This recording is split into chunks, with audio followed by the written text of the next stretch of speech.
चितवन क्षेत्र नम्बर 3 मा चुनावको माहौल कस्तो छ भनेर बुझ्न आज म र मेरो साथी भएर गीतानगर, चोक बजार र मंगलपुर एरियामा सानो सर्वे गर्न आएको छौं।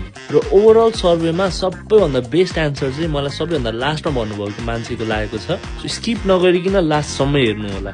यता 3 नम्बर क्षेत्रमा यहाँका जनताहरूको के छ त धारणा? यो पालिको चुनावमा रेणु दाहाल म्याम पनि उठ्दै हुनुहुन्छ, उहाँलाई टक्कर दिनलाई सोभिता म्याम पनि उठ्दै हुनुहुन्छ हैन। अब हजुरलाई उहाँ दुईजना पट्टिको कस्तो छ, पक्षपात कस्तो छ? दुईटैलाई एकै ठाउँ नउठाए हुन्थ्यो भन्ने धारणा हो हाम्रो। अब त्यही पनि अब धेरै अहिले सविताकै माहौल छ जस्तो बुझ्छु के रे। भनेपछि घण्डीको माहौल छ अहिले। होला त्यस्तो लाग्छ है। अब यताउता हेर्दाखेरि त्यस्तो एकदम जनतालाई धर्म संकट पार्ने कार्य भइरहेको छ। दुवैजना एकदम राम्रो उम्मेदवार।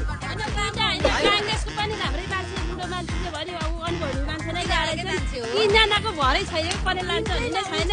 म यहाँ राख्दिम क्या हो सबै एकदम जोसिनु भयो। हामी त भर्छ। तर यहाँका जनतालाई अलि गाह्रो भयो। जस्तो केपी ओलीको ठाउँमा त्यो केपी ओलीलाई कसैले मान्दैन, प्रधानमन्त्री भए पनि बालेनलाई दिन्थे। तर यहाँ रेणु पनि राम्रो मान्छे भएर हामीलाई अलिक गाह्रो यो एकदम प्रश्न नै यही छ नि त।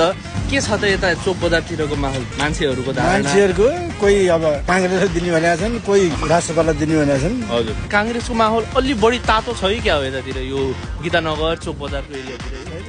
अहिले छैन, धेरै मान्छे कांग्रेसको पनि राष्ट्रपतितिर ढल्किसकेको छ। रासोपातिर जन्मेदेखिबाट लिएर भनौँ न, बुढादेखिकाले अहिले घन्टी भन्न थाले के। सोभिता भनेको अलिकति बाहिरबाट आएको, यहाँको भूगोल त्यति अनुभव छैन। रेणु पनि अब नेकपा हुँदाखेरिको चाहिँ आएको बजेट हो। हजुर, त्यतिखेरको बजेट चाहिँ अब पैसा पाएपछि जसले पनि गर्छ कि विकास, त्यस्तो ठुलो कुरो होइन त्यो। नयाँ पार्टीले अझै केही गर्छ कि नयाँ सोचका साथ नयाँ उसको साथ आउँछ कि भनेर घन्टीलाई हेर्ने भनेको पनि रेणु दाहालको कामलाई चाहिँ एकदम क्वेसन खोट छैन, सङ्कोच छैन।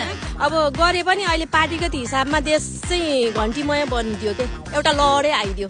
लहरै आइदियो। पुरानो पार्टी भन्दा नयाँ पार्टीलाई दिएर एकचोटि हेरौँ न त। पुरानो पार्टीहरूले अब यत्रो वर्षसम्म गर्नुभयो, अब त नयाँ